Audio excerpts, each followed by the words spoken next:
You cannot speak to the government. It doesn't matter what was said. It doesn't matter who agreed to it. All you're doing is passing the buck. None of that matters. You do not sit down with the government. You know what you say when the government comes calling?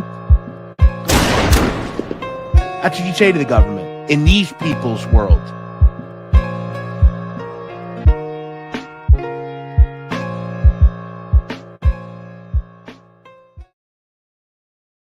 What's up, everybody, and welcome in to another edition of the Sit Down. As always, if you enjoy this live video, please make sure you hit that like button and let me know what you think of today's discussion in the comment section below. If you're watching us currently live on YouTube, make sure you say hello in the chat box to the right of the show. If you're new around here, you just haven't done it yet, or living under a rock and seeing this video for the first time, I don't know what you're waiting for.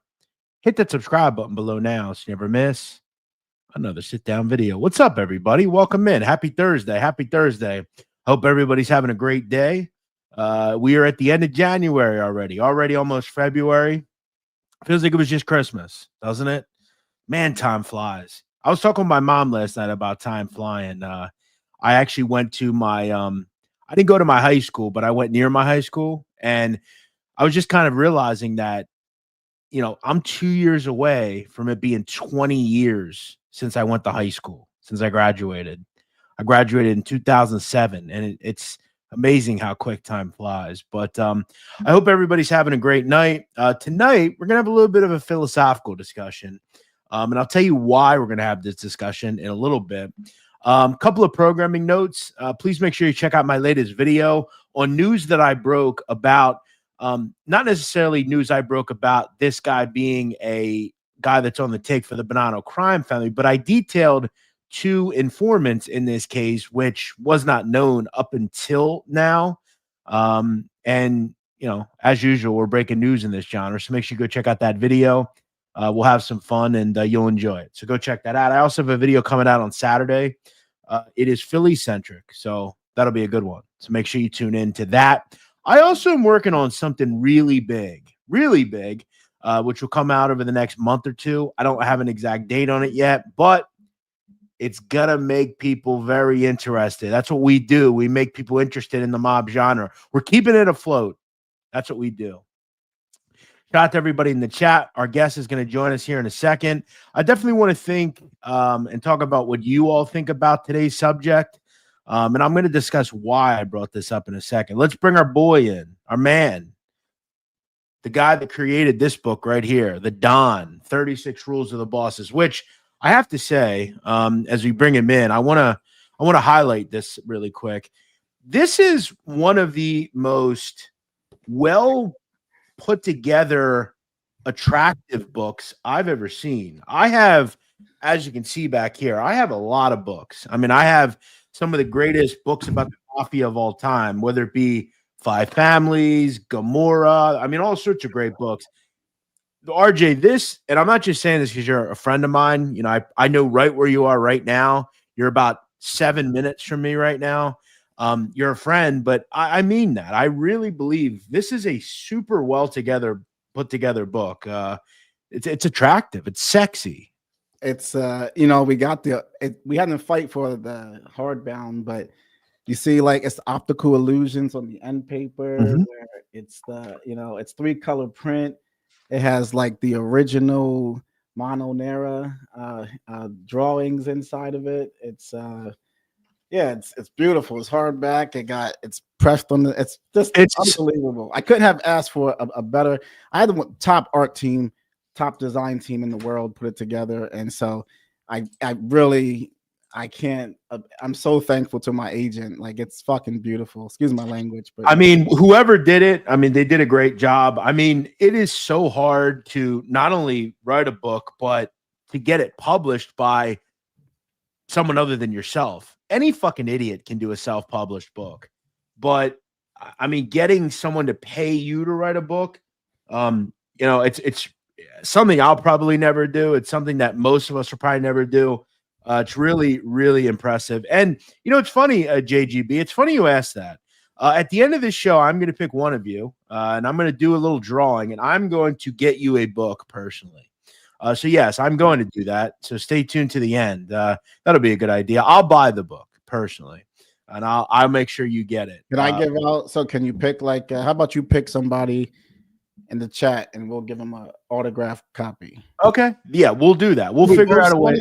I'm on your show. I'll be respectful. How about we'll both autograph? I'll sign it. Well, they don't need my autograph. Mine's not worth nothing. How about we let them decide? So when you pick, you'll say, do you want just RJ's or do you want both of our signatures in it? I don't know what mine would give you, but yes. Okay, we'll do that. At the end, we'll probably pull some strings and get 3 signatures on here. Me, yours, and Mikey Scars. Yeah, you could. You could. I wanted to ask you, so I've popped through this book. Hold on.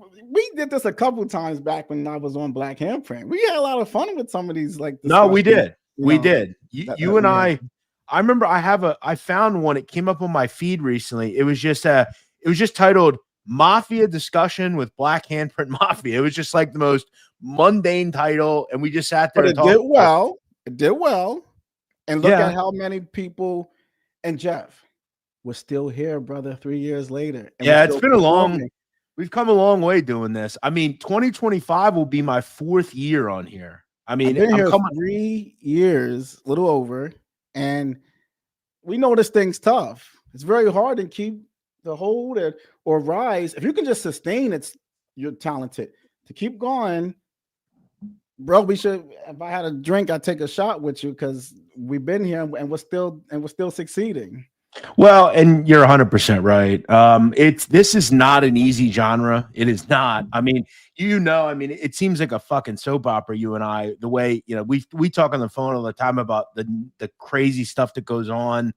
It's been a long odyssey on here, man. But again, there's also a lot of good things about it too. But congrats to you. I'm happy for you, man. I was looking through this, and I have to ask, this book had to have taken a long time to put together. I mean, look, I haven't even seen some of the quotes in here. Just all the philosophical things. How long did it take you to write this? Well, I can tell you this I started it. I'm 39 now. I started it when I was 27. So from start to finish, some of it it's a lot of research. The research alone was 3 years, just research, traveling, going to different locations, talking to people there's my brother, Michael, what's up, brother? The research, traveling, going all over the place. I read hundreds and hundreds of essays and articles. I listened to hundreds and hundreds and hundreds of hours of audio and wiretaps. I can't even tell you how many books. I've read many testimonies, full testimonies and stuff. I really dedicated my life to it, to doing it. So it started out as just the 36 rule theory, the philosophy that I had put together. And then after I finished that, I went shopping, trying to get an agent, trying to get a publisher. And that took another 3 years to find it took me 3 years to find an agent. And after I found the agent, then it took us 6 more years to reproduce the book, re-edit the book, rewrite the book, design the book, find a publisher, sell the book to a publisher. So we sold the book to the largest audio publisher in the world, RB Media. We sold the publishing rights to Kensington, probably the largest true crime publisher in the country. And it's being distributed by Penguin Random House, #1 publisher on planet Earth. So got a lot of good top hands in it, edited by the top editor in the world, designed by the top people, everything. It just has I can't take the credit. I wrote it, it's my theory, but it had brilliant hands inside of it, for sure. You know how, and this is to the people that watch this show, you know how you support people doing this stuff? Support them. Go buy this stuff. Do you know how hard people work on doing things like this? There are very few people that are covering the mafia right now. Very few. I mean, we have probably on 1 or 2 hands. That's the amount of people here on YouTube that are talking about the mob. I mean, even the old school guys that have written books, a lot of them have come and gone, and look how much time he put into this book. Go check it out. Go support it. Check Michael out with RJ on No Excuses. It's important that we support the people that are doing these things, and there's a lot of tireless work put into this. I also too realize, and this is something that we kind of forget about, because a lot of the videos that I do are about the mafia from the 80s and beyond to today. It just really illustrates how powerful the mafia was at one point. It's really unbelievable how the federal government did the job they did against the mafia, how powerful they were. I mean, some of the quotes coming out of these books, they were truly men of industry. I mean, they controlled everything. They were the people that pulled every string. They had presidents taken out. I think that's another thing I've learned. I mean, you kind of forget about some of these guys. And I realized this when talking to Xavier Ebele, who his father was, the kind of power that he had. It is amazing how far the mafia has fallen, isn't it? And what I see, so much of the mob's history is profiled. You can buy bestsellers like Salwin Rab, The Five Families, and a lot of the stuff is profiles and historical accounts that are being retold and told again.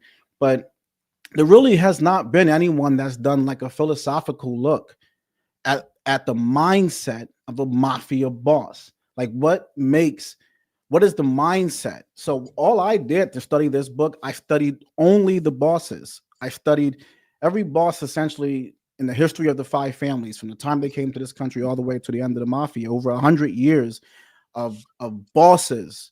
And I just looked at, like, how did they rise to the boss of the family? Right. Rise within that hierarchy. So how did they come up on Mulberry Bend in a slum, get on record with somebody, earn their trust? How did they earn their way to get made, become a soldier? How they become a captain? How they get into the administration?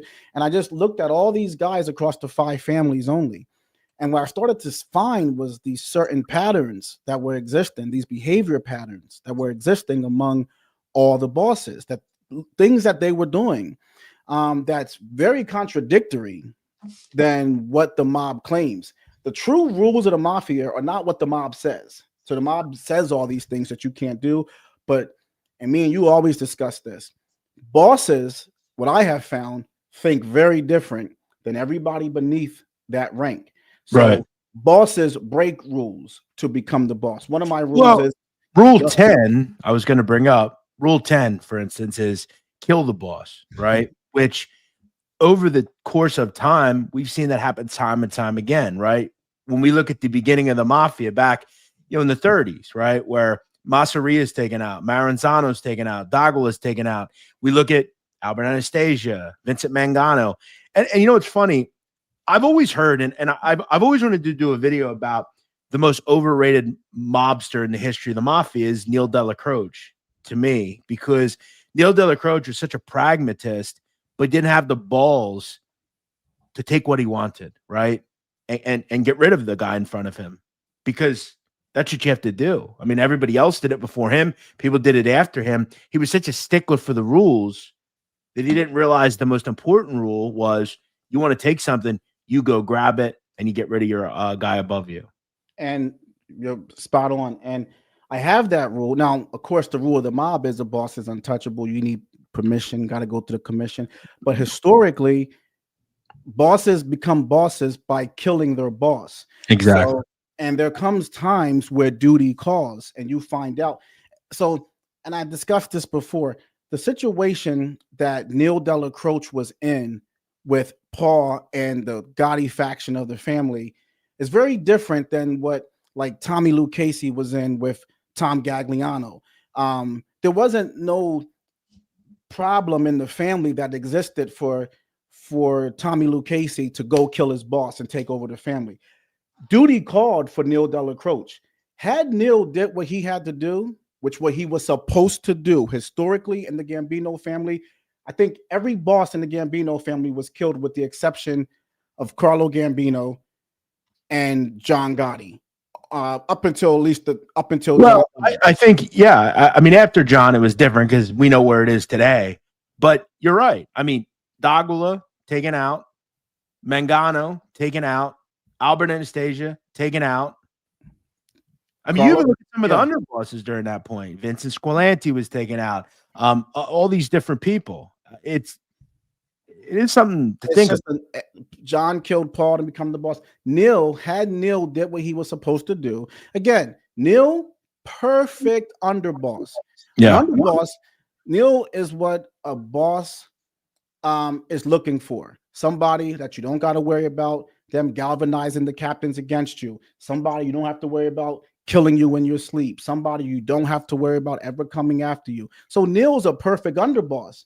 But in my opinion, duty called for Neil. He was supposed to take out Paul, take over the family, put Gotti in as underboss, and say, we're taking this thing to the supposed to go. What's interesting, we're talking about this, and we're going to get in. The subject of tonight's video is, and I was thinking about this because a couple of weeks ago I was watching, I hadn't watched it in a while, and it came up on my YouTube, the Gotti film in '96. And I've often said that is one of the precursors to my interest in the mafia. Around 2002, I saw that. I was like 15 years old at the time. And I watched it again recently, and I thought to myself, you know, so much of John Gotti is what we do on here. He's the most polarizing name.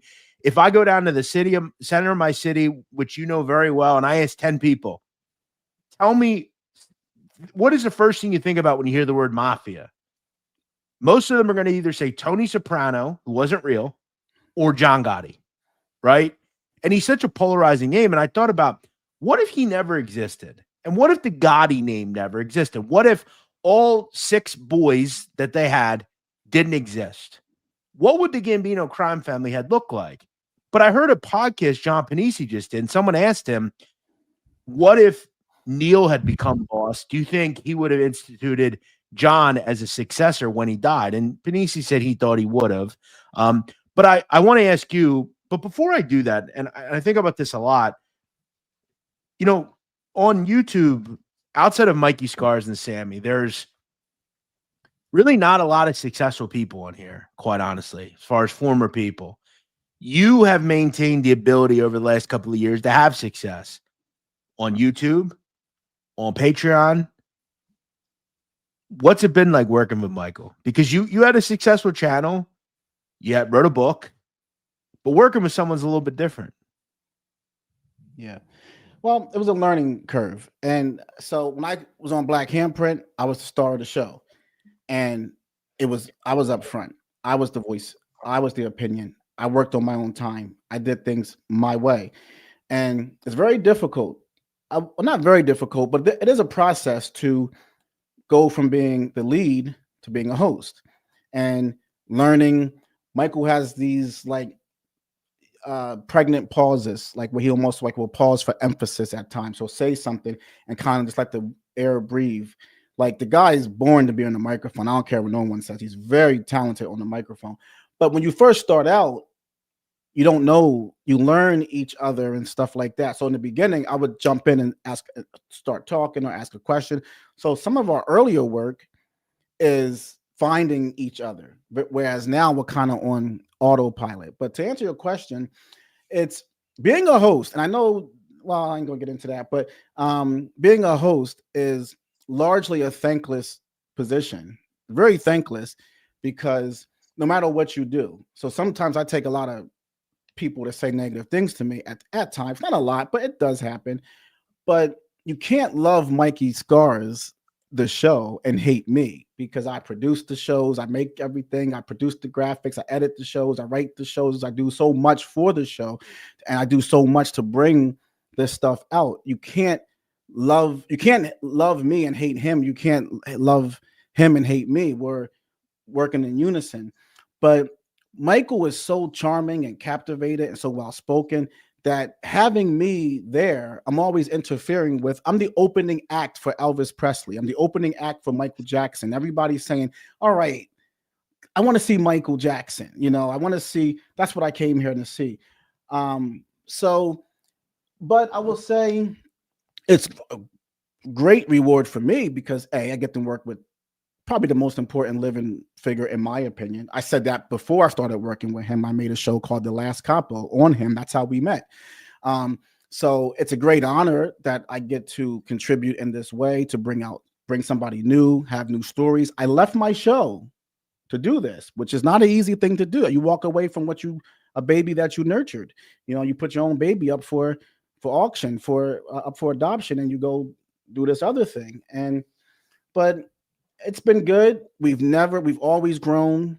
I've always continued to go up, and we do great on Patreon. We have a great Patreon. We still have a strong audience on YouTube. We did meet and greets around the country. We've done so many really cool things, and now I get to have the book in stores nationwide. We printed thousands of copies of it, over 20,000 copies shipped around the country. I live truly, praise God, because every day that I'm here, I get to live inside my dreams, and everything I do to earn a living is all things I would do for free. It's all things I do for fun. So I've been so blessed that I can never express my gratitude. Plus, you're also you're putting history out there. A lot of things that we've not heard, and that's needed too to grow this genre. Yeah, look, you mentioned the host thing. I mean, I know all too well about that. I don't think people realize that. Do you know how much time I personally put into a video? If you saw what I did to get the final product of what I put out, and I've said it before, I don't have no script. I'm literally sitting here off the top of my head, clicking those pictures all at the same time. And I know you do that too. You do a lot of work behind the scenes, a lot of editing. And listen, all due respect to the gangsters, you need us. Sorry.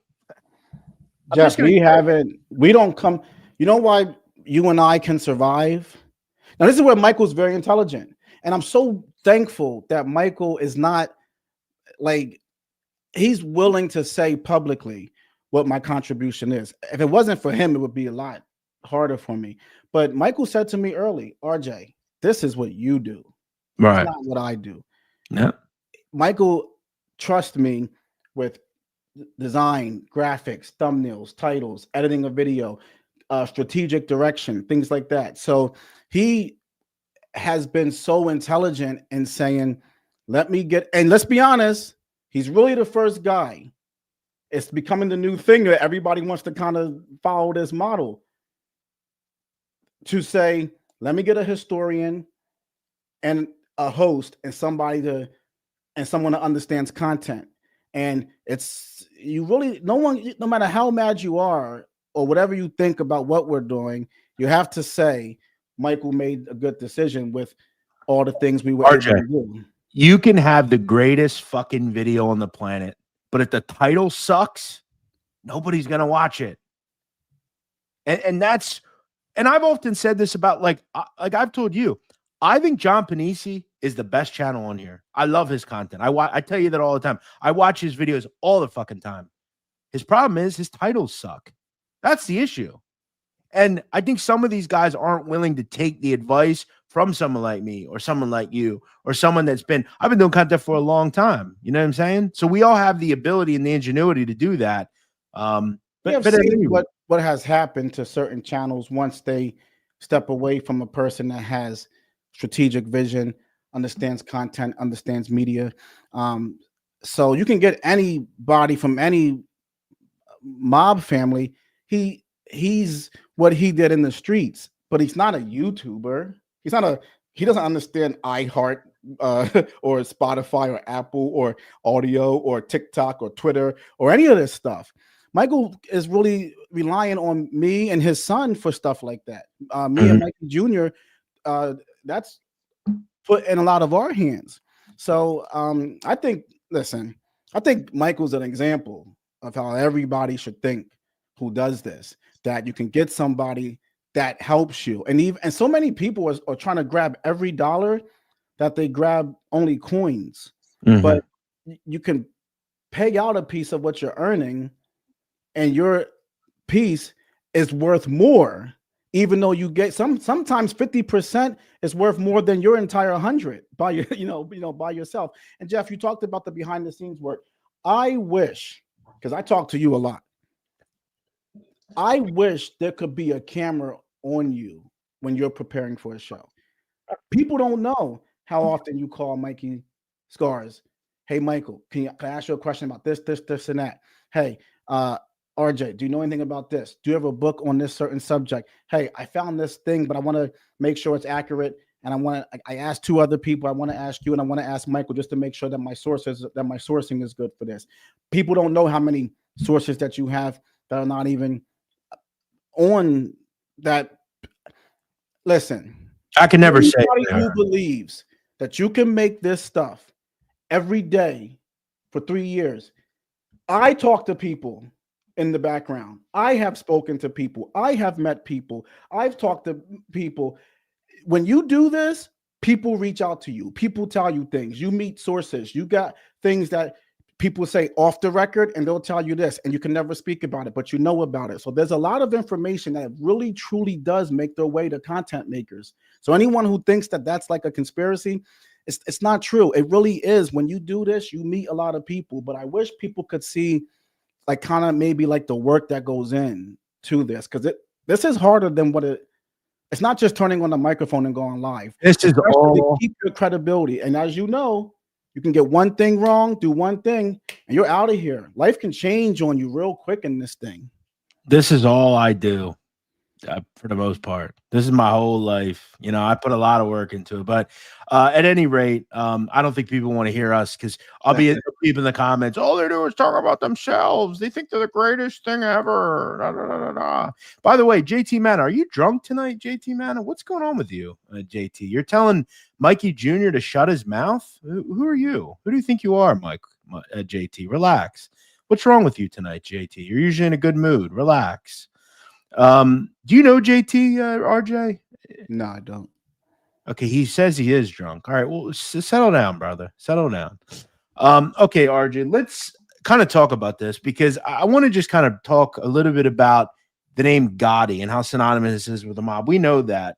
That said, let's take it up to 19. When does Neil die? What, 85, right? We have to go to Paul getting arrested, commission case. Paul would have went to prison, right? He was a commission case guy. All of them got 100 years. He was out of here. You and I actually agree with you at this point. He would have made Tom Bellotti the boss. Now we're thinking about if John Gotti never existed, if there was no John Gotti, Peter Gotti, Gene Gotti, no Gotti. There's no Gotti name. That is a name that they had no boys. Let's say it was all a girl family. The only girls. So there was no Gotti regime. Tom Bellotti would have been the boss, correct? Yeah, for sure. I mean, yeah, 100%. In my opinion. I mean, who else you going to? Yes, it would have been Tommy Bellotti, for sure. That said, he probably not on the street for very long. And we know that. I don't know that I agree with you on that. You know, and Michael brought a lot of color to this. You know, we took the narrative, a lot of things that we hear, like the first person who had the biggest voice is Sammy the Bull. He wrote the book, he did the James Carroll, he did all the, you know, he did the Diane and Patrick, and he has movies on his life. So his theory became the thing that we all just adopt as truth. And that Tommy Bellotti was just like but Michael he said, listen, Tommy Bellotti was fierce. It wasn't no one going to challenge Tommy Bellotti But what's interesting is I actually said to you, and we had this discussion, you and I, before, I said, I think it would have been Frank DeChico. And here he says DeChico had a shot. I agree. And that has me questioning, where would Sammy have been in all this? Where would Jimmy Brown have been in all this? Where would Piney be in all this? Where would Joe Gallo be in all this? Joe Gallo, I think, would be, he's a little old. He's made boss instead of Tommy Bellotti. Joe Gallo was his guy for a while as well. I don't think Joe Gallo goes. I don't think Joe Gallo goes, but I agree that you got essentially take the group that was sitting at the restaurant when Paul was hit. You got, I think, who was there? It was Jimmy Brown, the Chico, Tommy Gambino, Danny Marino, I think so. So it was like, no, they were there. No, I think they were there because of, a lot of people don't know this, but I think Michael can agree. I'm pretty sure that was Buddy Delacroce was there, I believe. Neil's son. I'm pretty sure. Well, so I would say Jimmy Brown, Bilotti, and Frankie DeChico. It's somewhere in that group there. As far as acting boss, someone's running the family while Paul's in. Again, you're discounting Gotti. Gotti. Have to make the reason why I would say that you don't get DeChico in power is because Paul knows DeChico's connection with Gotti and the Gotti crew. He's less safe by having DeChico there. Bilotti was loyal to the Castellano faction. Jimmy Brown was more of a Castellano guy than a Gotti guy. But again, you're subtracting Gotti. But here's why on Frankie, Castellano, and me and Michael talk about this. Michael always says, Paul wanted everybody to have a butcher shop. He wanted everyone to own a business. He was more white glove, white shoe boss. He respected the business guys and stuff like that. But I do think he understood that you needed some grit and some toughness. So maybe DeChico, but if you ask me my opinion, I would say Tommy Bilotti goes. Okay. But let's ask ourselves this: would Tommy Gambino at some point be the guy? Oh, no. Okay. No. Consigliere, maybe he's there as, and maybe a consigliere position. But you put Tommy Gambino there, he gets skinned by the hard knocks in the family. Listen, in my opinion, when you got that Charlie Wagons crew, these tough Bergen crew guys, you'll follow Paul, like Michael brought to light to everybody. People act like Paul was just some Wall Street Journal racketeer. Paul was a gangster. No, and that's one thing and they can follow behind him. Tommy Gambino really wasn't that kind of aggressive type of guy. And those captains, they'll follow Paul, maybe with some reluctance. We heard what Crack Rogerio said about how he felt about some of them. But Tommy Gambino, I think he's hanging upside down on the fish hook if he goes there as boss. That's one of the biggest misconceptions about the Gambino crime family is Paul Castellano was just a racketeer, Wall Street Journal kind of guy. Remember, he had the Westies, Roy DeMeo. He had some real killers underneath him. Throw in the fact he had his fucking daughter's boyfriend killed because he said he looked like Purdue Chicken guy. The guy was a violent dude. He was sat down with Neil, and Neil walked out as underboss. Remember, they had a meeting. Neil conceded. So Paul wasn't a pushover guy. That's some of the good stuff that I think that Michael did well with opening up the history books a little bit. He changed how we look at Paul. He changed how we look at Tommy Bilotti. He changed how we look at John Gotti, John Jr., all these people. I'm glad that you did, because I did a video on Tom Bilotti a while ago. And I think I titled it like, people just assumed that he was just like a coffee boy, like an errand boy driver. And it's like, no, he was a tough motherfucker. And Junior asked a question, who would win in a fight, DeChico or Bilotti? I agree with Michael. Bilotti for sure. He was a real pit bull. That said, I always looked at DeChico in one way. Now, remember, if no Gotti, that means there's no beef with the Lucchese family, and there's no beef with the Genovese family, as far as we know, right? It could happen, but we would agree that without John Sr., there would be none of that. I've always looked at DeChico in a similar way that I looked at Salvi Testa. I think Salvi Testa could be the boss today still if he'd have survived. I mean, he'd be in like his 80s, but Salvi Testa was the prince in waiting. Everybody loved him. He made a lot of money. He was a successful guy. If he doesn't get whacked by Nicky Scarfo, Salvi, I don't know if we have a Joey Merlino. I don't know if that ever happens, right? So I look at DeChico in that way, and DeChico was taken out in that thing. I don't want to say the word. Where does he fit in all this? Because he seemed like the young guy kind of ready to be the boss for the next 30 years. DeChico? Yeah. DeChico, in my opinion, in time, is the guy who ends up taking over the family. I don't know if it's right when Paul goes off. So after Tommy Bilotti, you're saying? Or, I mean, who knows what happens, but DeChico, I mean, the DeChicos were big. And I think DeChico in time ends up there. But you're right, a lot of lives are spared. Bobby Borrello is alive. Eddie Leno is alive. Frankie DeChico is alive. If there's never a Gotti, remember these were all repercussions for Gotti's response. So all these people are alive. I don't think that the mob. Remember, there's also no Sammy. Sammy never gets an administrative slot, gets that high up. So we got Louis Melito. He's still alive if there's no Gotti. We got, a lot of people that, I don't know. I don't know that. Remember, Sammy said himself that that Melito was really the guy. He was really the person who had the money, had the businesses, had the relationships. He was the guy who kind of was bringing Sammy along at a time. Well, one thing we have to remember, at the time of his death, Bilotti was only 45 years old, right? He was a young guy. And DeChico was 50. Could we have seen an engineered hit on Bilotti down the road? If we're just talking about hypotheticals, Bilotti becomes the new boss. DeChico gets together with Sammy and some of the other guys and said, hey, we're going to get rid of Bilotti. Frank will then be the boss. Sammy's the underboss. Consigliere is Joe Piney, whatever. Here's the only reason why I'm not sure. Truthfully, when they did hit Paul, DeChico rightfully should have been the boss. He stood behind and let Gotti be boss, and he said, I'll be his underboss.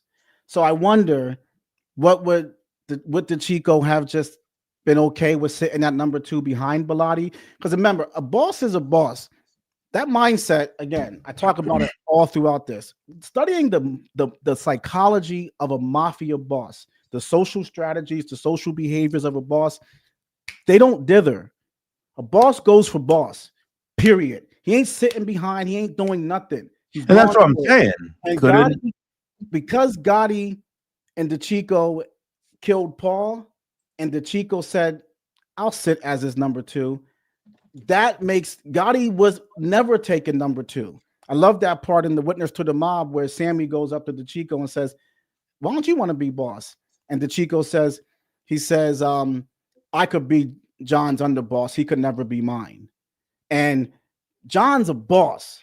DeChico took number 2. So it makes me think that he could have sat comfortably at number 2 underneath Bilotti and been a good soldier.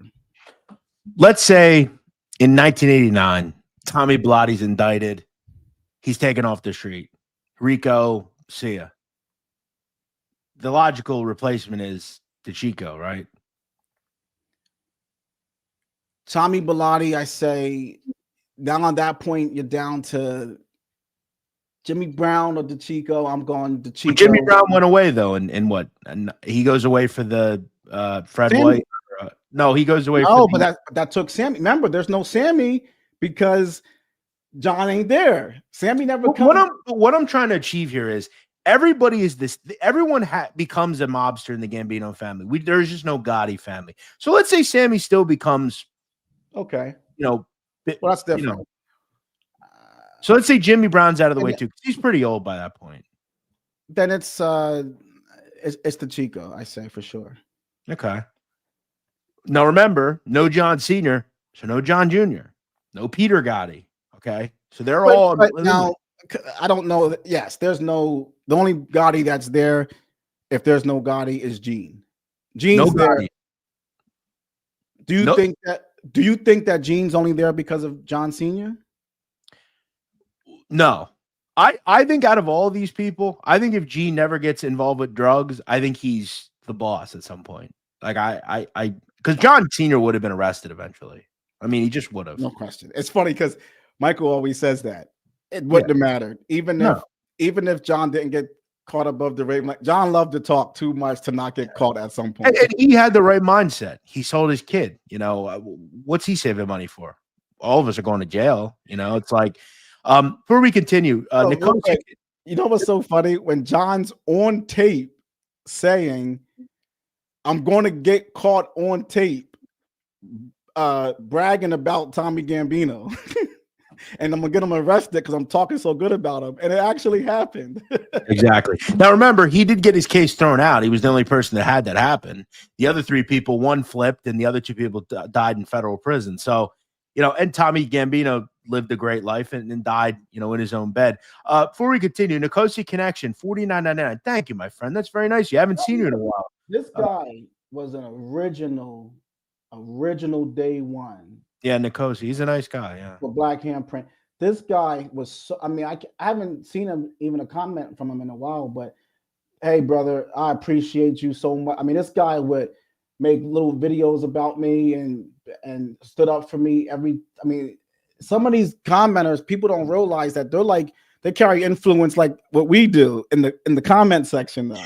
Yeah, Nicosia, I remember he's also one of the first people to call out Raimondi. He used to call out Raimondi pretty heavily. You went up to Raimondi, didn't you, Nicosia, at one point? Or you called him or something? Yeah, you've been around a long time. I hope you're well, my friend. By the way, RJ, little trivia for you. What is Nicosia the capital of? It's a country in Europe. If you get this, I'll give you 10 books. Let me think. Can I do what you do when you're live sometimes and look Put your hands up.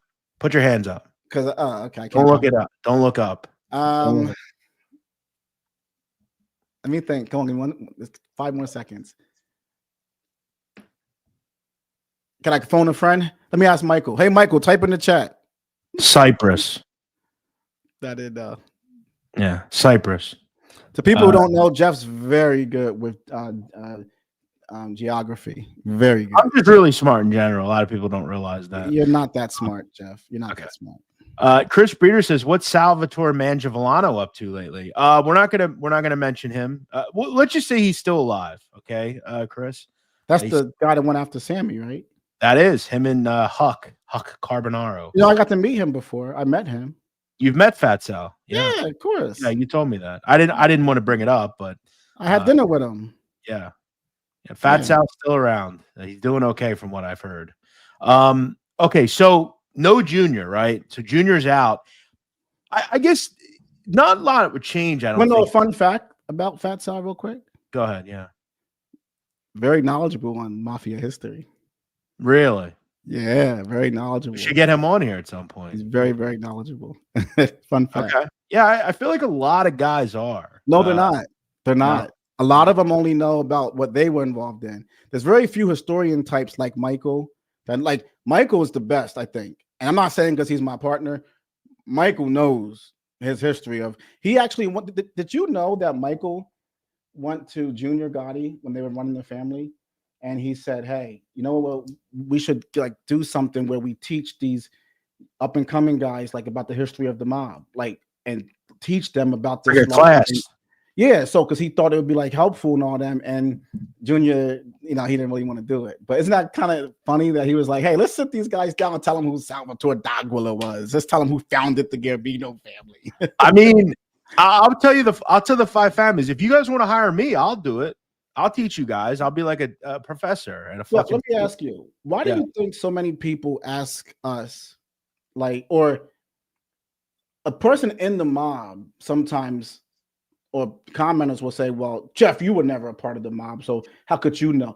But we're researchers and historians. We probably know more than most people know about the mob. I probably know more about the mafia than most mafia members. I know more about the mob for you than 99% of anybody ever. Because again, I know a lot about a lot of things. And when I research something, I want to know everything, right? So college basketball, I know everything about college basketball, and I'm a professional. So my goal is to know as much as I can about it. Same with that. And I have the ability to sit here and read and ask questions to people, whether or not you believe it. And RJ knows this. We get to know people over the years doing this. People call me, "Hey, I have this or I have that. Hey, do you know this?" No, I didn't know that. But you get to know things over the years. And Jeff, did you know that I'm black? I did. From what you tell me, you are. Yes. Let me ask you. I'm black. So right. So you know nothing about the mafia. Do you think a white historian of black history could know more than me? Probably. A white historian. Probably. What do you mean probably? Give me an answer. Yes. Okay. Yes. It's just like when people say to me, you never fucking played basketball. How do you know more than Shaq? I mean, because I just do. I research it. It's not hard to understand. But, you know, I think this gets really interesting, this question, after, because it's hard to envision like how many things would have happened and what wouldn't have happened. Like, let's just hypothetically say, let's say the feds do what they do, and every 10 years an indictment drops. So Tommy gets off the street, Frankie the Chico's boss. Let's say he gets pinched eventually. That means most of the Sammy crew's gone too. Jimmy Brown's off the street. Ponty Ramon dies. Does the family kind of matriculate into today the way it kind of had, where the Sicilians kind of eventually take over? We do see the influx of the John D'Amicos, or not John D'Amico, Johnny Gambino and Frank Cali and Menino and all these people. That probably is similar. I don't know that John Gotti was, I mean, I guess he was important to it, but it probably would have happened anyway. But see, here's the only thing that I think if you take away the Paul hit, I think the whole world of the mafia is different. I don't know that I would say we get to this attrition that we're at right now. The Paul hit was global news. It was such a big thing. The real death knell of the mob, in my opinion, was soon as that first bullet hit Paul, it took the Cosa Nostra right there with it. It was too big. It was too public. It brought everybody, just every camera, everything all day. This is one of me and Michael's, like what we see a little bit different. What Michael says is, RJ, I was at the Veteran and Friends every day. I lived there. I seen cars lining the streets, 30, 40 guys at tallies every night. Veterans and Friends, Paul was there, people lined up outside all the time. He's right. But you didn't have the media scrutiny there. That's the difference. The media is what made this thing so difficult to move forward from. It was just the mafia became too public at that point. It became like a global spectacle. Well, remember, all hit. In the Gotti film, Sammy goes, this is bigger than killing the president, right? Remember, he says that they're at like that trash dump. And, you know, it was. I mean, it was the most iconic. I mean, RJ, you have people today in 2025 that go to the fucking location and lay in the street like they're Paul Castellano. I mean, it was, everybody knows about that. I remember when I worked at Barstool, that was the only thing people would ever talk about to me. Hey, have you ever been to Sparks? I heard about when Paul got killed out front. These are people that wouldn't know who, you know, Fat Tony Salerno was, but they know about that. So, you know, the table that was waiting for Paul. So I was at Sparks. I know the owner. I met the owner. I ate there. They toured me around. They took me, showed me everything. They sat me, at the seat where Paul was supposed to be killed. They took it. So they'll walk you over to the table. They said, I have a picture on my Instagram sitting where Paul was supposed to sit. And they still have the table there. He always faced the door. It was like, is this, you know, but they use it as like Sparks is, people go there, they make money just on the history of Paul being killed there. They're not running away from that. They didn't rename the place, rebrand the place. They kept his damn table there, for Christ's sake, for a reason. So it was just too public. So I don't know that I would agree that we get to where we're at today, because I don't know that so much damage would have been done had that big hit never happened. I don't know that we have so much media, so much FBI, so much investigation, so much going on. I don't know that happens. And Jeff, think about this. The commission case was really, and John Gleeson talked about this, that I had Senior without Sammy. I didn't need Sammy to get John. If John gets arrested or anything, Paul, these were just one person.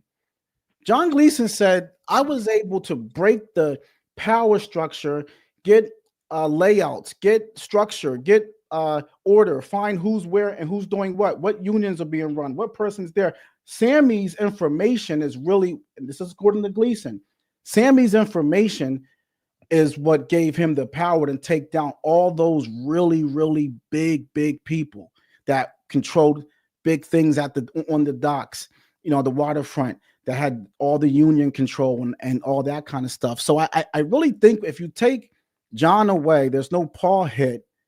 And if there's no Paul hit, man, it's a whole different blooming flower at that point, I think. Yeah, and you have to ask yourself, I mean, how many people would still be alive? Do all the people that Sammy takes out, does he take them all out? I mean, does that still happen the way it does? Everything that really transpired had to do with John Gotti. Everything. I don't know if any of it was probably all. Some of these guys might still be alive today. I mean, we see a lot of them still around. Maybe all the stuff that John, the Colombo War that John was provoking. John was saying about, he called Carmine Persico a rat. And it was a lot of things that would there be. I don't know. I guess there would still be Joe Massino, but we know from what some of the history shows, John was trying to get Joe Massino on the commission because they lost their vote because of the Donnie Brasco stuff. But John was really using the Bonanno family's vote to try to control the commission. So he wanted them. He wanted he was more pro Vicarina, right? Because he wanted Vic. He wanted to control that family and that vote through Vic. He wanted Carmine to go. So John did a lot of little things that really caused, a lot of historical changes in the mafia. So the question is, and Michael says DeBono doesn't die, neither does DB. You have to ask yourself, does some of the other people that Sammy killed, does some of his people die? Does, it's really interesting to think about. The question though I have was John Gotti in the whole mafia? And I think it's a very simple answer.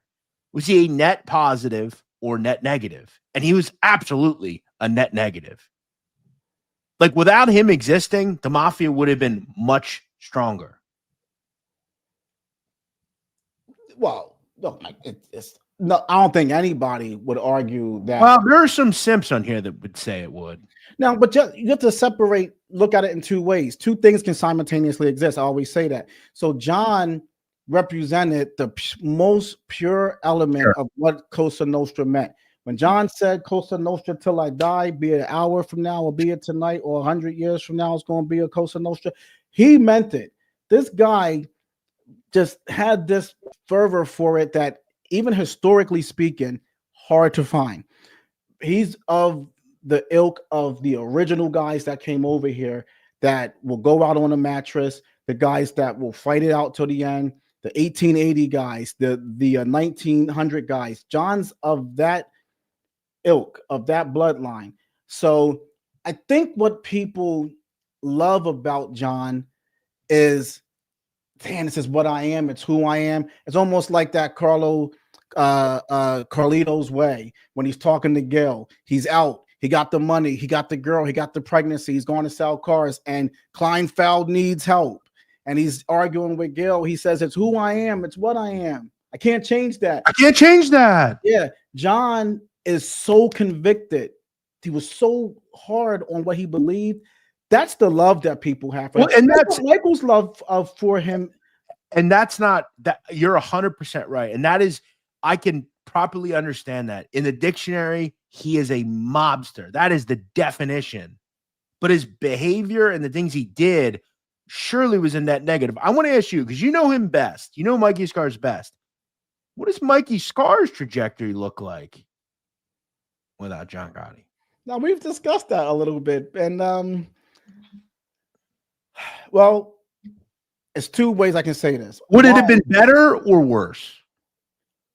Well, let's start with John not dying. There's a big question about what happens with Mikey Scars. With Mikey Scars, with John Sr. Remember, Michael gets arrested 10 days after John Gotti died. So I think John Gotti died June 10th. Is that correct? June 10th, 2002, yeah. Mikey Scars was arrested June 20th, 2002. All right. Never, the whole world's different on Mikey Scars. If Mikey Scars is arrested June 20th and John's alive, what happened to Michael doesn't happen. The family ain't gone for his businesses. They're not taking his stuff. They're not doing any of that. JoJo's not in power. I mean, all those guys, like, the guys that put him on the shelf and did all this, none of that happens with Senior alive. None of that happens. So Senior's not there. There's a whole new administration. Michael's under a new jurisdiction. So if Senior's there, there's no flipping. There's no Mikey Scars issues in the Gambino family. So are you saying that never happens? So are you saying? Hold on. Let me say one more thing. There's precedent set on Michael going to trial. Let's understand. He was arrested in the Atlanta case and was facing 20. Took it to trial the whole way. All right. He gave his lawyer $50,000 to, he fought the whole thing the whole way. Can't beat the case. Came back home. So there's precedent of Michael taking it to the government and fighting it. And he was facing big time there. So John was alive then. The things that happened when Michael fought his first case with John alive is not the things that happened when Michael was arrested on his second case when John's dead. So there's a whole nother world if John Gotti's there. Now, if John Gotti's never is. Let's say he doesn't exist. So there's no Junior. There's no, like, it's his, because look, we would agree he would have went into the life regardless of John Sr. Would he have been a net more positive in the life or net more negative in the life? Like, would he have been made? Would he have become a made guy? Yeah, of course he becomes made. He's a DiLeonardo, so he's rite of passage guy. He gets made, no issue. He gets made. He was proposed before John was even in power, right? And he wasn't a Bergen guy or anything like that, so it wouldn't have mattered. Does he go? Is he running the family with the acting boss? I don't know. That would be hard to say. Becomes captain, though. I mean, I don't think that. Does he become? Well, he got his best friends, Paulie Zach, Jerry Dogwiller. Remember, Jerry Dogwiller is the son of Doto Dogwiller, founder of the family. That's his best friend, along with Paulie Zach. Paulie Zach's father's maid. Zach loves Michael more than he loves Michael more than he loves his own beating heart. And Zach is with Lilo Garofalo. Yeah, respected guy. Major. You said enough. Guy. I think he'd be a positive. Michael becomes made. Michael becomes probably captain over that crew at some point. That Garofalo crew is where he. Is it hard to envision? Maybe he could have been boss someday. Michael? Yeah, if Junior wasn't around, he had the moxie. He was connected to the Chicos. I mean, he could have been, to Chico's protege down the road. Let's say Chico goes away in like 95 and he says, okay, I'm going to elevate my boy Michael. I think it would have been a way better situation without the Gottis around with it. He might disagree. Me being his friend, like, I shouldn't name that. Michael, if Michael was boss material, he probably wouldn't be my friend. Yeah, he'd still be doing it. No, I don't mean that. I mean the personality it takes. Remember, I studied these. Yeah, that's true. Michael listen, I've been on the phone with Michael before. Maybe I shouldn't tell this story. He's like, RJ, hang on. There's some fucking turtles walking across the road. And he'll stop his car and get out and carry the goddamn turtles across the road. Interesting.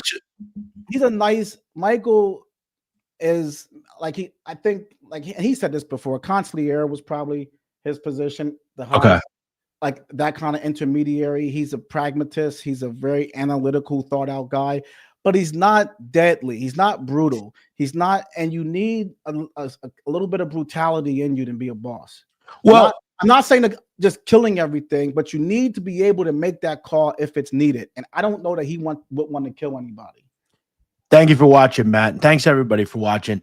Yeah, it's funny you bring that up because I was researching the Camorra recently, which I find very interesting. And they talk about that even today, the young people that are leaders in the group. And they talk about when they bring a recruit in, they make them kill someone at random, like completely at random. Like they'll just say, hey, go take that guy out.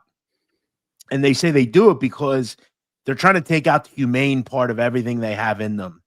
So they don't go rescue turtles. They don't have that part of their way they think anymore because it's not useful to them. It's not useful to be humane or ethical. There's no use for that in that world. And they then say that if they don't do it, they just kill them. And Michael is ethical, and he has a conscience, and he has things that can impede you as a boss. As a boss, you have to make completely stern, linear decisions. Michael's more of a 360 guy. I always tell him he's a 360 thinker. He can see Jeff. He didn't kill Eddie Garofalo, robbing him, but he was robbing Michael, and Michael didn't kill him. Yeah, it's cool that you're willing to say that because I think and that's the right way to be. Like, I'm complimenting him. Yeah, listen, exactly. I'm not sitting here glorifying this. Like, he is the right kind of guy. You don't want to be that kind of person, and it doesn't end well for people like that. So he would have been a great captain. And he probably could have acted in the underboss role. He actually probably would have been a great underboss because he has the edge to him. I will say a lot of you guys see the charm and the charisma on here. He got a bite to him. He really does. And he's loyal. And he's like, if you put him in an underboss position, he's loyal to the rules. He believes in the rules. Like, that's his problem with John. He thinks John shouldn't have killed Paul. He doesn't think John should have killed Paul. So he's loyal to the rules. So you can maybe put him in underboss or consigliere, but boss, you have to be willing to do what John did to Angelo Ruggiero. He put his own friend on the shelf and told him to go away because he didn't do things the right way. Either way, I think without the Gottis, he would have had a better trajectory. Who? Michael. Yes. Well, yeah. Without take Senior away. Senior brought him up, put him into power. Yeah. Senior did right. It wasn't Senior. It was what happened regardless. What do you mean? I think the Chico would have just brought him up. Or, whoever's at the top spot, whether it be the Chico or, whoever, Yes. Well, the Chico, again, and Michael talked about this. The DiLeonardos, remember, they go back to Sicily. Michael got charters of his family that go back to, I think, like the 1700s.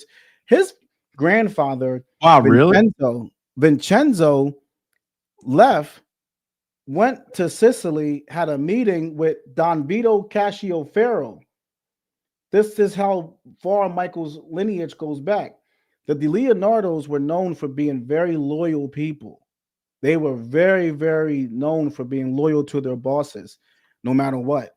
And I think Michael definitely goes up. And I think Michael was very loyal to the Gottis. That's the truth. He was very loyal to now then he got busted, all that stuff happened, and that's up for debate. Some people will say, how can you say he was very loyal because what happened with, and that's fine. I accept the argument on it's a fair argument to say about Junior and things like that. I don't discount that, but I'm saying, like, there was like Michael called it a stimulus. There was things that happened that preceded all of that happening. Now, he would get mad at me for saying this. That's why he named the show No Excuses. He doesn't want no excuse for why he flipped. He said, nope, my fault. That's it. But there were a lot of things that did happen with Pete and that administration. There was a lot of things that happened. Yep. Yeah, I think the loyalty would have been to the most loyalty he had was to that life for the longest time, whether it be the Gottis or whoever's in power. But it's an interesting hypothetical, all of these to think about. That said, there was a John Gotti, and he's the most prolific name ever in this whole racket, and that's just the truth. You cannot like the guy, you can like the guy, whatever. You can't knock how important and how powerful and popular he was. If you do a Mount Rushmore, truly, about the mafia, and he is not on it, you don't know what the fuck you're talking about. He has to be on it. He's definitely the last Don. He is, as far as what the life represents, it's no different than being a president. We can deal with a bad president, right? We'll get another one day. But it's like you still made it to that thing, and what did you represent when you're there? He's by far the last Don. He's probably one of the hardest believers I've ever researched of what that life is. Do I agree with it? What could I live that way? Do I think it's something that people should decide and do? Absolutely not. It's not something that anyone should glorify. It's nothing that no one should ever aspire to be a part of. But he believed in it. He died on it. And I think you're right. You can't make a Rushmore. You can't talk about any. He's great, a great boss for what he represented. Sure. You know, this is wired, Jeff. I always find it interesting. I talk to you occasionally about Gomorrah, and I tell you how great it is. You always tell me, I hate it, and I got turned off when he made the guy drink his own piss. You say to me, I don't understand that. And I'm always fascinated because, like, I feel like you would be the one that would understand that, like, why he made the guy do that. Jeff, I'm not as smart as you. But it's a ritual. Explain it to me, because it's different than Cosa Nostra, right? Well, way different. So explain to me a little bit what makes the. But in terms of, it's not in that situation. He made him drink the piss because it's a ritual thing. It's, you're submissive essentially to me. I'm your fucking father. You do what I tell you. You are submissive to me. When I tell you to do something, when I tell you to jump, it's how high. If I tell you to cut your fucking finger off for me, you do it. And it's an old ritual. It goes back many years. It's called Tartarus. It's an old ritual that they've used in Italy for many years. It goes back to the Bible. And a lot of the things that I've learned about the Camorra, most notably, is they're very religious people. A lot of the things they do are very religious. It goes back, you know, like, if you think of the word Camorra, like, Gomorrah was a city irredeemable by God. You know that, obviously. But yeah, that in terms of like the mafia is very, the boss is your boss. The boss is the boss is the boss, as they say. Yeah. It's just here in America, they don't make you drink the boss's piss. But either way, a weird discussion tonight for sure. Weird. This is great. Is it? Yeah. I think it is. I think it is. I think it's great. But I think people are like, well, he did exist, you know, and it's like, no, I know. We're just all the stories, all these people that just keep telling some old story on some guy we heard 100 times. What's left to talk? That's why I got the most interesting book ever written, because I'm the only guy to ever write a psychology book. No, listen, we're you weird. Have to do something different. Theory and psychology is these are nice philosophical discussions, and I know people enjoy them because Michael and I do them all the time. So look at this, RJ. So there's a guy in the chat called Ali Shades. Chris Breeder says, "Is that the real Ali Shades?" ? Yes, Chris, it's the real Ali Shades, wheelchair and all. He's actually here, and his only comment was free piss for everyone. Hey Jeff, let me tell you something. No, let me explain that to you. So if you check your analytics, I tell you this all the time, you see the age demographic of a lot of people, and we're in an age demographic that's not completely, and they're admittedly not overly tech savvy. And I can tell you, when I started working with Michael on this, now Michael's very good, but he would say he's not good with technology, but he's the best for his age I've ever seen. He's very good. He's on a laptop all the time. He's good with an iPhone and stuff. But I remember when you just start or you're new, you really, to them, it's so foreign. It could be like, I've saw people say, could that be the real Joey D'Angelo? Could that be the real blah, blah, blah? They don't know. They really don't know. In these chats. From the kind of world, this sick world that we're in, where we would make a name up and call ourselves John Gotti. Like, they don't understand how foolish these young people are that they would call themselves like Ali Shades, right? like in their mind, that has to be Ali Shades. There's a guy in these chats called Carmine S, and I 100% believe it's Carmine Sessa. Like, I'm in total belief that it's Carmine Sessa. I don't know why. There was a guy on here called Vinny Green, like a long time ago. And I am still in belief it was actually Vinny Green, the Bonanno guy. Like, I really believe that. I think there are a lot of mob guys in these chats. We don't know, but they're in here. You know how I met Michael? I told you this. Yeah. I was doing Black Handprint.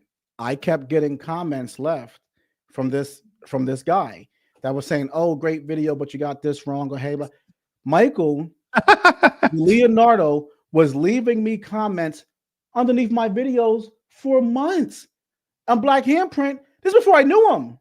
And you just thought it was a fake account. His name wasn't Michael DiLeonardo. It was let's say it's Jim Brown, let's say he would just type and stuff. I never knew. I'm telling you guys, they all watch us. All these guys are watching Jeff. Jeff, come on, just tell them. Jeff, we talk in the background. No, so listen, I will tell you right now. I can't tell you who. I know Michael's comment on the screen. Yeah. Last one. They're watching. Yeah, no, I know that. I know for a fact they are. And a lot of them like this shit. A lot of them like these videos. A lot of them like, you know what I learned?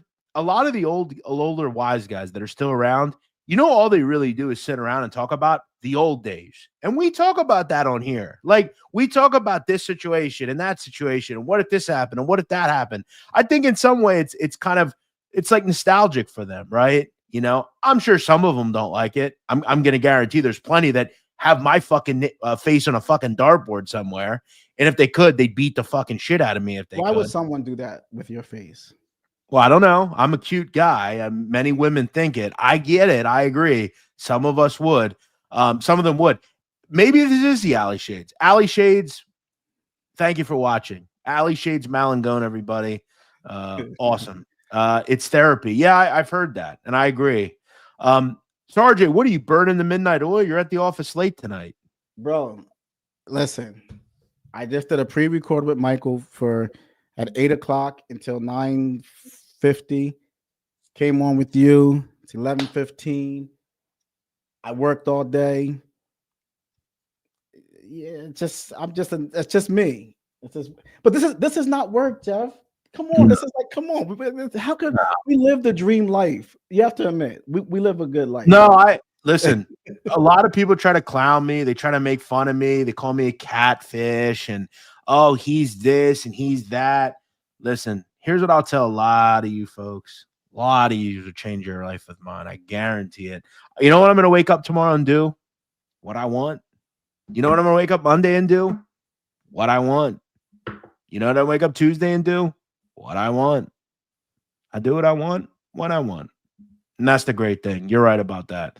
You want to hang on? You want to chill, or you want to go? I'll stay as long as you want. I'm in my groove now. Yeah. So let me ask you a question. Yeah. What's the question? What do you think about today's, like, you and I were talking yesterday. I thought it was very fascinating what you were talking about as far as like the cartels and this cartel leader versus and how the similarities with, like, I think was it Trump you were saying was talking about going into Donald Trump, one of his key things that he's talking about is, and he just did this recently, he keeps touting this idea that he is going to invade Mexico and take out cartel leaders. And look, I'm not going to tell you that I don't support everything Donald Trump does. Did I vote for him? Yes, I did. But there are a lot of things I don't support. And there are a lot of things he says that are just, quite frankly, idiotic. That might be the dumbest thing I've ever heard. And let me explain why. How would that even work? Mexico is an ally. They've been an ally for years, and we share a 2,000-mile border with them. Okay, 2,000 miles. They're arguably our most important ally. Okay. This guy's talking about, we're not going to tell them, we're just going to invade them. And we're going to pick apart cartel leaders. One thing, do you know why cartels succeed? It's not because they have more weapons. It's not because they have more narcotics. It's not because they're more powerful or whatever. The most important thing, and it's just like the mafia when Michael was growing up. Bensonhurst, the mafia did things for you. Not the government, not the city. In fact, you hated the fucking government. You go down to Culiacan, which is the capital of Sinaloa, a state in Mexico. Go to any city in Mexico, whether it's in Campeche or Sinaloa or Michoacan, and ask the people, who do you support here? And they're going to tell you the local cartel, because they're the ones building fucking roads and giving drinking water. And when a hurricane comes through, they're giving the kids toys and bread and water. They're the ones doing it. They win the hearts and minds of the people. So what do you think is going to happen when this military in this country just goes in and starts trying to take people out? You're going to kill innocent people. You're invading an ally who we have trade agreements with, all sorts of things with. And you're going to have to fight the people. And I'll tell you this story, and I've told you this. In 2019, I think it was, Ovidio Guzman, the son of El Chapo, was arrested. The youngest son, they call him El Raton, the mouse. He was arrested.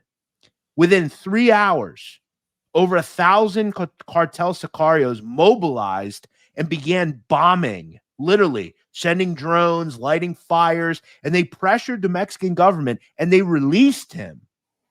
Literally. They literally released him. That's how much fucking power they have. They have power all the way up to the heights of the fucking top of the government. In fact, the former Secretary of fucking Defense, Genaro Garcia Luna, is sitting in federal prison right now in this country because he was connected to the Sinaloa cartel. He's like the most powerful policeman in the whole fucking country, and he was on the Sinaloa cartel's payroll. Throw in the fact, real quick, right now, as you and I talk, this government in this country who's all about taking out drug cartels, we're going to bring hell to the drug cartels. You know who they're making a fucking deal with? El Mayo Zambada, the most prolific drug trafficker in the history of Mexico. This country's making a deal with him and going to give him refuge in this country. I thought they were hard on drug cartels. Why are we making deals with those kinds of people? This country doesn't care about stopping drugs, and they never will. Give me a fucking break. It's never going to happen. Donald Trump, try other things because that ain't going to work. It's never going to happen. It works good for people that have either an ideological love of him, and that's a group that's like that. Wow. So I always say there's two types of like voters in everything: Democrats, Republicans, anything. You got the practical voter, and then you got the ideologue voter. And the practical guy is a guy who voted for you, but he's holding you accountable. He's not gonna move on his principles just because he voted for you. He's gonna look to see if you're doing the things that he would like to see done in his country. Then you got the ideologue voter who is like, I just love him, and whatever they do, I don't care. I'm gonna say for some reason it's okay. So this kind of stuff moves the ideologue voters along with them, but also don't really understand or have much of a grasp on the issues anyway. No, they will agree with everything he says. Just like if you were a fan of Biden, you agree with everything Biden says. But most people don't do any homework. They don't know anything. Also, remember, it has nothing to do with Mexico. We have something called supply and demand. And you know what the demand in this country for narcotics is? It's at the biggest height it's ever been. The taste for drugs is at its highest level. And that demand's not going away. And what do you think's going to happen, RJ? What happens in the mafia when a boss is killed or goes to jail? What happens? Tell me. There's never any crime ever again, Jeff. Well, right. How did I forget? No, they install a new one. And by the way, and this is the funniest thing about this whole thought. El Chapo Guzman has been in prison for almost 5 years now. He's an ADX, never getting out. It would be different if I thought that would stop the flow of drugs. We got El Chapo off the street. El Mayo's been arrested. Has the Sinaloa cartel stopped one fucking drug shipment into this country? No, it's as strong as it's ever been. It doesn't matter. Every high-level cartel boss in the history of Mexico, in fact, the government did a list. There were 40 of them. Every single one of them right now today is either been killed or apprehended. Has the drug trade stopped? Jeff, No. do you think anybody, and this is where I become a little agitated, and I told myself this year I'm not doing politics discussions because we never change nobody's mind, and it's just a dead-end discussion. But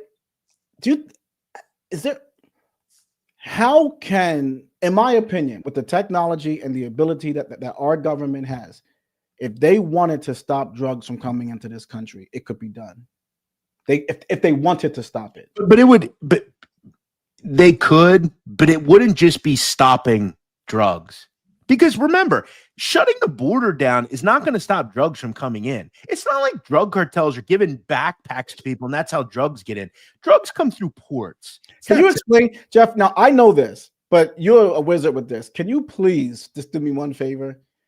Explain how drugs come in from Mexico. It's very simple. Okay. And by the way, remember, most narcotics, that F word that's killing a lot of people right now, that doesn't originate in Mexico.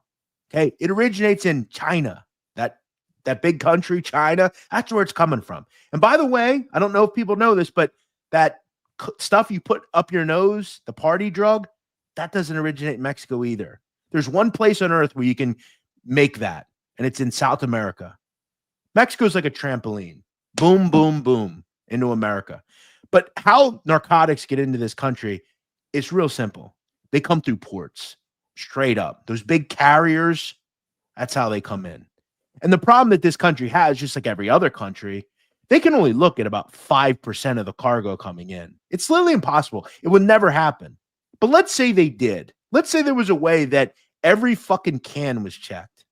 I mean, those cans are huge. I don't think people realize how big they are. They're huge. And they are very smart with getting them in here. Throw in the fact that they use submarines and all sorts of other shit too. But number two, you would have to have a generational acceptance by this country that every citizen is going to participate. We're going to institute programs for addicts. We're going to take vacant homes and turn them into places where addicts who get treatment can live. It would have to be a complete undertaking. It's a generational thing, and it would never happen because we don't have the ability to do it. No one is that. Most people nowadays just care about themselves. They don't care about the greater good for their neighbor or the guy down the street. As long as he's not with me or near me, I don't care what happens to him, right? That's what most people's opinion is. You know, let him starve. I don't care about him. As long as I have food, that's all I care about. So people don't have the ability in this country to do it, and it would take a lot of people to make it happen. But drugs come in really one way, ports. It's real simple. Those big, you know, the port of Baltimore, the port of San Diego, the port of New York, that's how they're coming in. We're not walking people through the fucking border with them. Like, it's not how it works. It's a good issue, though, for politics. It works good on a 30-second ad, and a lot of people believe it. Well, and also, too, if you don't think that, this is another funny thing, the border's closed. If you don't think people are still coming in right now as we speak, like, remember, what's crazy about the drug trading, drug cartels are making more money right now smuggling people than drugs at this point. That's true. And if you don't think that they're going to find ways to get them in,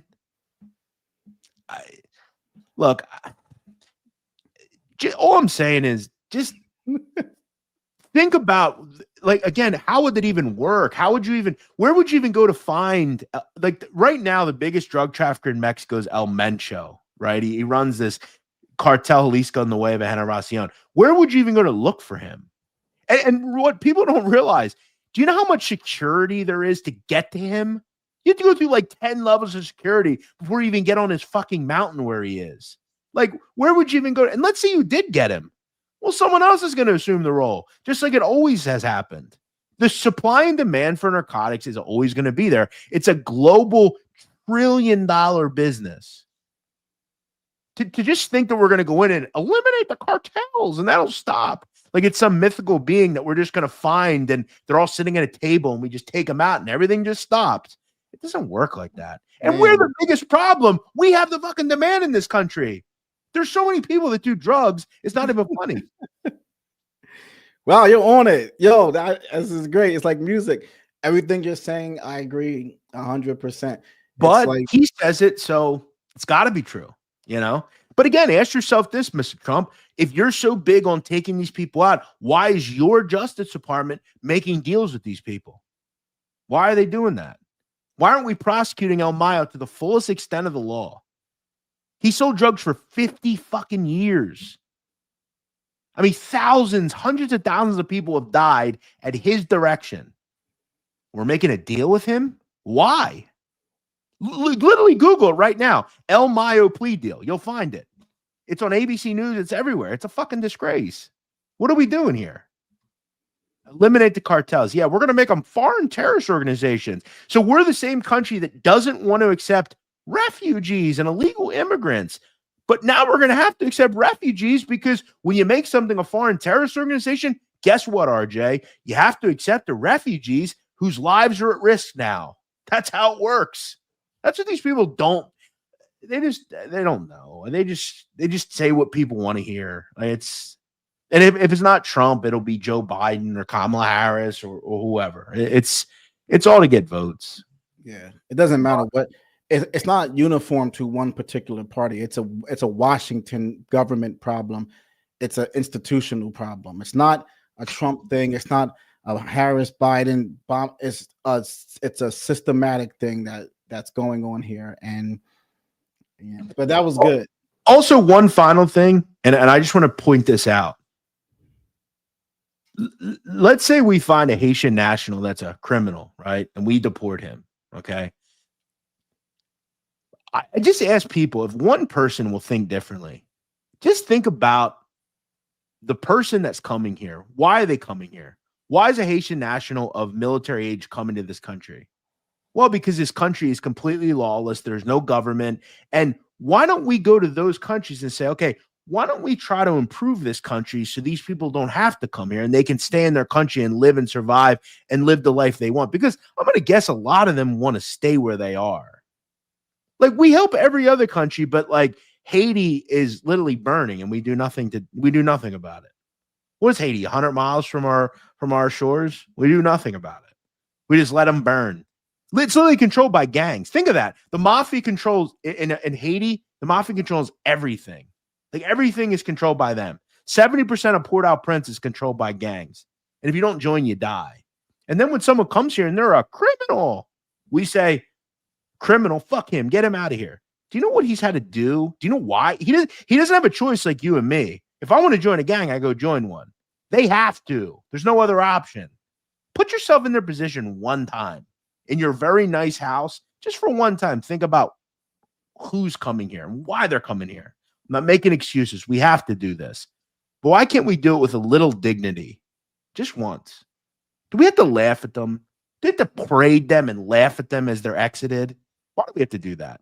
Just send them away. Maybe give them some fucking aid. I don't know. I think it's kind of deplorable, to be honest. I always tell you, you don't talk about cartels or the happenings of Mexico, but I talk to you behind the scenes a lot. And you're like a scientist when it comes to what's happening in that country. And I always say, and you tell me, I would have a channel doing this, RJ, if people will watch it, but they don't want to watch it. It's stuff that people don't want us to talk about. You know, those videos are hard to monetize because what I'd be deemed as, I'm a conspiracy theorist. You know, we don't have freedom of speech anymore. It doesn't exist. You know, if I talk about stuff people don't want me to talk about, they don't push it. These videos were on, like this video, I guarantee will get demonetized. And I don't care at this point. It was a great discussion. I enjoyed it. But that's the sad thing. I have to watch whether I say the word gun or fentanyl. I have to actually watch saying that. Thanks, Jeff. All this book promo. Now you want to get my video taken down. No, this video's it's not good. It may not get monetized, but again, like all Jeff, I will tell you is play this back. Wait till you read the comments on this, and you look at the stuff you just said. I mean, that should be nobody on network television, nobody on no major production just broke down. You just broke down something that we should see on major news networks as to most people are sitting on major networks and lying to people about drugs are just pouring in through the southern border. And it's not the case. I'm not saying no drugs come through the southern border, but it's not the way that it's being presented to the public. And what's funny too, and this is something they don't tell you as well, is all those cartels, right? And people think drug cartels are just like militia, like farmers and shit. No, they're suited and booted military people. Most of the people at the head of the Sinaloa cartel, CJNG, some of these cartels, they literally are military people. They were in the military for years and they are now cartel members. And they have the same training. Guess who trained them, RJ? Just like we trained the Mujahideen back in Afghanistan many years ago, to fight Soviet Union? We trained them. Guess what? Guess who trained these cartel people? Us. And guess where the guns are coming from? Here. So, listen. Can I ask you one more question? Yeah. How do illegal immigrants come into this country? Exact way you think they do. Many ways. They walk in, they fly in, they get here. They'll find a way. They'll put you here somehow. Most of them are walking in. I mean, that's the truth. They're going through the Darien Gap into, Central America. They're coming up through Guatemala and those areas. They're coming into Chiapas, which is the southernmost state in Mexico. They're going up through Tabasco, up into Tamaulipas, and into the southern border, McAllen, those areas there. And they're being ferried by cartel coyotes. That's how it works. And every single one of them has a wristband. It's a certain color. Babies, old women, middle-aged men, whatever. Every person has a wristband. And that wristband is your token to get on the ride. And if you don't have that, guess what happens? Bullet in the back of the head. You're not paying your due. See ya. We're going to leave you on the track and you're out of here. And guess what? The cheapest person, 5 G's. Some people pay up to $20,000, $30,000. One person. You're from Asia. I met a guy that's paying $10,000 per. He owns a company where he needs labor. Yeah. And if you're from China, and let's say you're from China, you want to come into America, they might charge you $20,000, $30,000 to come in. And they make sure you get in, and you're on your own then. And guess what? You better make sure you pay. Because if you don't pay, you don't think they know where you're at, where your family's at, your whole bloodline's gone. How could it be stopped?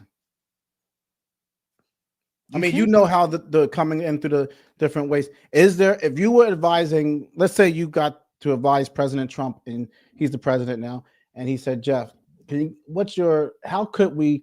I would say the only way you could truly stop it would be you would have literally a military person the whole way across the border, like locking arms like that. I think that would be the only way to stop it, really. Or similar to like a prison where you have like towers every couple hundred feet, and you just have people up there that just snipe people off as they walk through. Is Mexico not helping? No, to stop the problem. I don't think they. No, I don't. They're a very corrupt government. I don't think there's anything you do to stop. Like, they're not going to put any initiative into it. They're going to fight back. They don't care. They're probably saying, well, we welcome it. We don't want these people here. Let them leave. Just like Venezuela or any of those countries. Do you think any of those countries are fighting criminals leaving? No, we don't want them here. Let them leave. Do you think El Salvador got the way they've gotten just because they've eliminated all the criminals? No, most of the El Salvadorians that were bad came here. So, yeah, of course no one's going to care. Well, I wouldn't care as long as they're not in my hair anymore. Get them out of here. Let them leave. But no, I don't. I think it'll be improved. But would a wall help? What's that? Would a wall help? I mean, it would definitely help, sure. But are you going to make a wall the whole way across? That would be super costly. And remember, I mean, there are still people that come in through trucks, cars. I mean, they can't check every single car. It just can't happen. I mean, you may have semi trucks that come through, just like, drugs come that way through the border. I mean, you can't look at every single vehicle. It's just not plausible. So, yeah, I don't. Have you ever on the southern, like I walked out of Juarez, Mexico. Well, my security dropped me. I was doing an offshoring project with a corporation I worked for. So for like a couple weeks, I was staying in El Paso, Texas, and I would cross in the morning through the border and go into Juarez because we were putting the plant there. And so every day I would get picked up, driven across, end of the day, driven back when I was staying in my hotel in El Paso. And if you ever seen that border, and this is years ago, I'm sure it's much worse now, Jeff, it's unbelievable. Unreal. Yeah, I walked through the border. It's like miles long. Like maybe a mile you walk, like you can walk out of Mexico and walk like literally and then get up to the border and then cross over, show your papers and stuff. But there's so many people and so few administrators that I honestly think somebody could literally just walk out of Mexico into the US right through the border and just keep on walking. And nobody a lot of people are doing it. And you look at what the lengths they're going to stop and try to deter people. They're opening Guantanamo Bay up, and they're going to put 30,000 people in Guantanamo Bay. That's what this administration is going to start doing. Listen, I think Tom Homan, Tom Homan is, if I were him, and he's probably smart, he knows this already, he probably should stay out of Mexico. I mean, he's got to be number one on the hit list down there for sure. I'm sure he gets threats all the time. I mean, he's public enemy number one in Mexico for sure. I mean, they're already starting to attack military people down there. Listen, just mark my words. It will never happen. It's never going to stop. We are where we are. And the biggest problem is the demand that we have. The demand for drugs is so huge. And by the way, the last thing I'll say, do you know that the Sinaloa cartel is very embedded in legal weed now? Like most of Humboldt County in California, a lot of the money being put into those businesses and companies, Sinaloa cartel-backed businesses. In fact, the Chapito brothers have merchandise that they sell at these stores. They have like shirts and merch. Like it's insane. So they change their tune and get into stuff that's legal. That's just what they do. They're very smart people. So, wow, Jeff, that's a master class. You wait till you watch this back and you see. No, hey, listen, I could talk about these comments. People are going to say, you know what? I know Jeff has a wig on and everything, and he's only 3 foot tall, but that guy knows what he's talking about. Yep. I am 3 foot tall. I have a wig. I'm a virgin. And I live with my mom. She's actually so annoying. She keeps knocking on the door. Mom, go away. I'm going to be with your mom on Super Bowl Sunday. Super Bowl Sunday. I'll be with Jeff's whole family. And remember, the Eagles are playing. You're invited to an illustrious party. So that'll be good. I'm looking forward to it. That'll be good. Well, listen, thanks for coming on. It was a whirlwind discussion. Everybody go check out RJ's book. Let me pick somebody and give them a book. Here's what I want to do. Hold on. Tell them, Jeff, they got to send the address in or they're never going. People will win prizes and never email their address. I want to explain this. If you're the person picked in the next minute or two, you have to email me. I'm going to put my email in the description or in the chat box. You have to email me and send me your name and address. If you don't do it, I'm not going to search for you. You got to come to me. Here's what we're going to do. I'm going to text RJ a number between 1 and 25. The closest person to that number wins. All right. I'm going to text you it right now. If anybody gets the number 1 to 25, drop your answers in the chat right now. I just sent him the number. So if you want a book, drop your number in the chat right now. Between 1 and 25. 1 and 25. Okay, we got a couple of numbers coming in. Nobody's guessed it yet. We're gonna do this for like 1 minute. 1 minute. Got a lot of numbers coming in here. Nikosi says 26. That's not between 1 and 25. Oh, somebody guessed it. Uh-oh. It's the first one, right? Yep. So it's going to be the winner. RJ, what number did I tell you? 3. Randy Hughes, you're our winner. Hold on, Randy. Can you just type in what signatures you want? It's kind of sick, too, because, hold on. Randy Hughes, the next person, Jordan Canada, 3 as well. That's sick. How about we give them both one? Let's give them both. Okay, fine. Randy Hughes and Jordan Canada, you both won. There you go. RJ or Randy Hughes, Jordan Canada. Please send me an email. I'm going to drop it. We're gonna make sure. You also have to let us know who do you want my signature. I don't know that you would, but let me know, guys. I will tell you though, I do truly appreciate all the people that have supported the book. It carries a pretty extreme sentimental value to me because I've sacrificed so much for it. I go back and forth in my head about doing a documentary film about the process because it really the story to write the book is bigger than the book itself. So I really sacrificed a lot to get the book done. So all the people that have supported it and read it and purchased it, I wish I can give everybody a hug that supported it because it truly does mean a lot to me. The book carries a strong place inside of me. And it's not another cookie cutter mafia book where you read about, oh, John Gotti had a cement mixer fall on his feet. It's something that you've never read before. There's never been a social behavior theory, psychology book on the mafia. So this is the first one.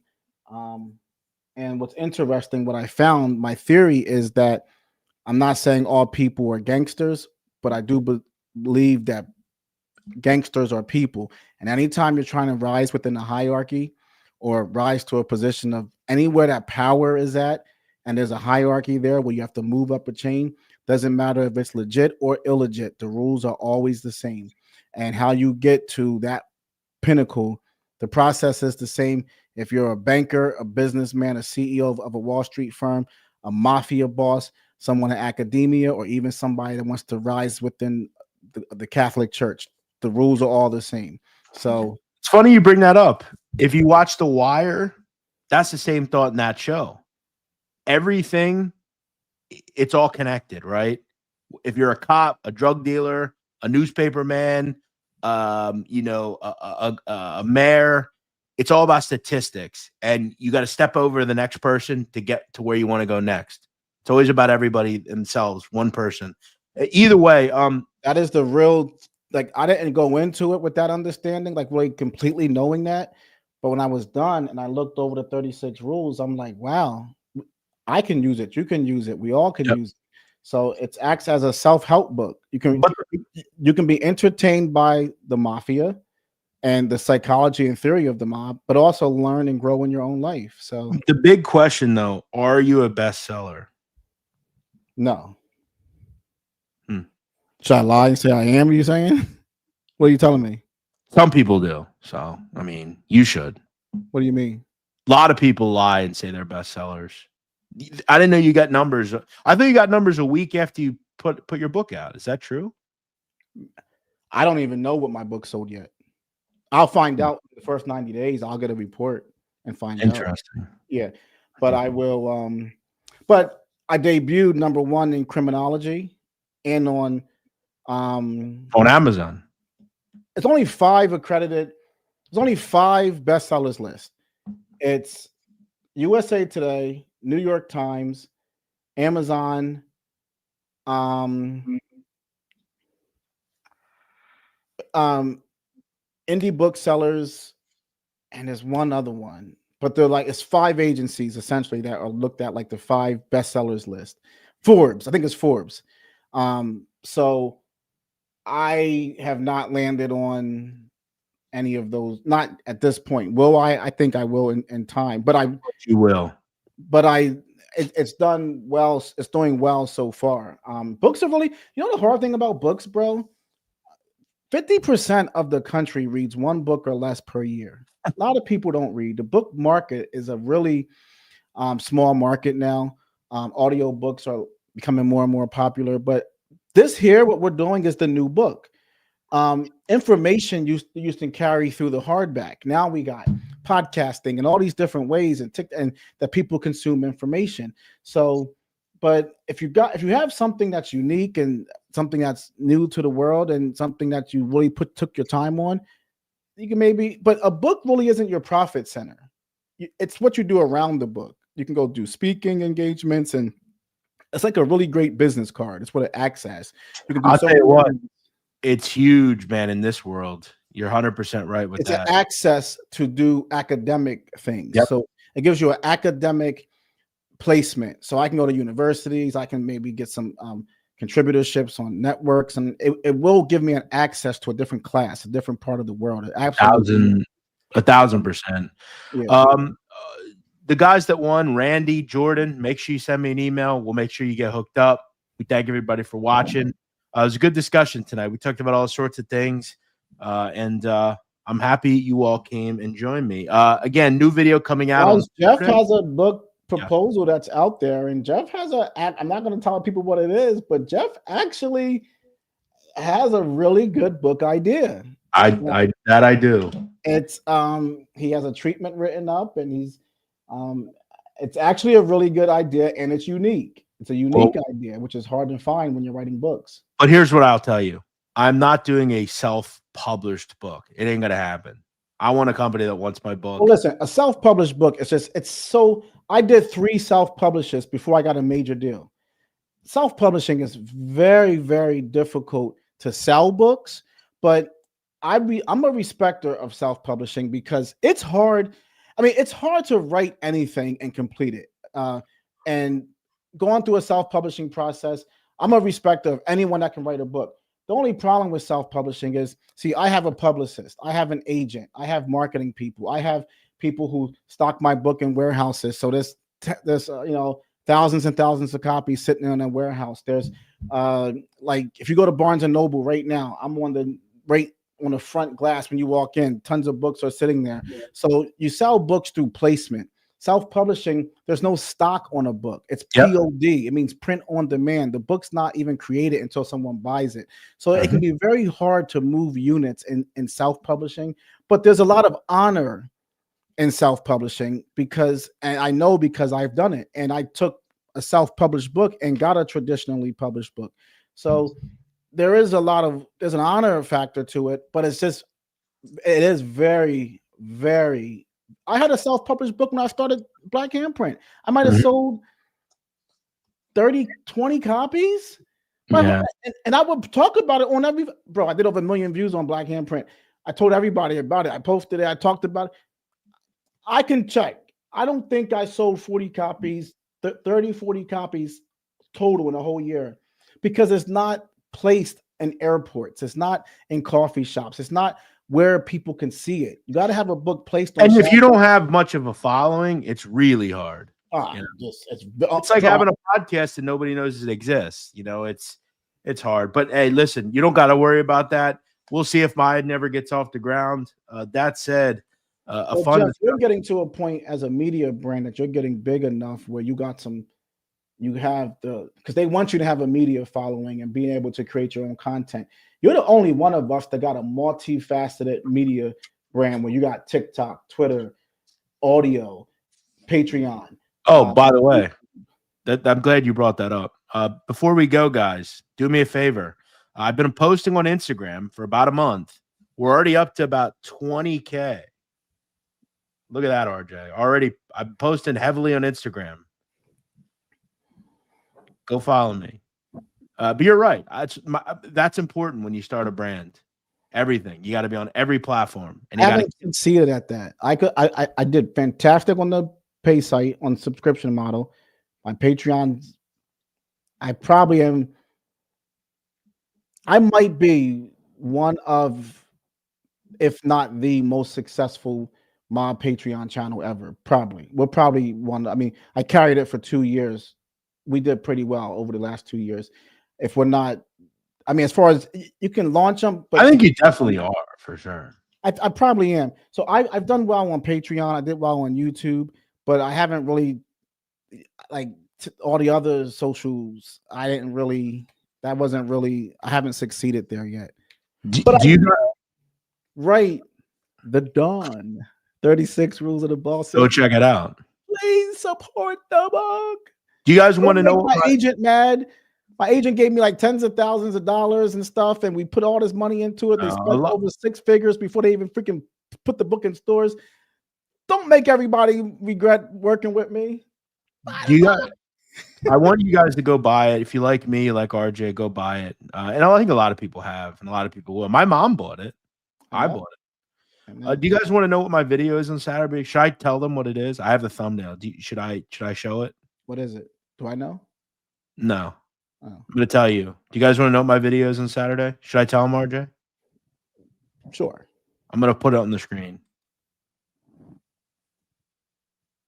Boom. It's going to be a good one. Did you see that? I saw it. Let me show it again. This is going to be a good one. So stay tuned. I did a little family tree of Joey. Joey's Jeff, an we want to go have some sushi again. Yeah, we need to. I haven't been to sushi. Go for sushi every Sunday. What happened? Well, I have a busy night the night before. That's what happened. All right, guys, we're out of here. RJ, get some rest, man. Get home, man. You're burning the midnight oil, literally. Jeff, thank you, brother. I appreciate it. Thank you for coming on. Thank you for letting us know about your book. Everybody go check it out. The Don, 36 Rules of the Bosses. These guys did reach out to me, the two winners. That's good. We'll make sure you get your book. And yeah, everybody have a good weekend. New video out on Saturday. Make sure you check it out. Thank you to RJ for coming on and checking out the show and supporting us and talking with us tonight. I'm sure we'll see you soon. Everybody go check out RJ on No Excuses as well, Mikey Scars. We'll see you all later. Thanks for watching.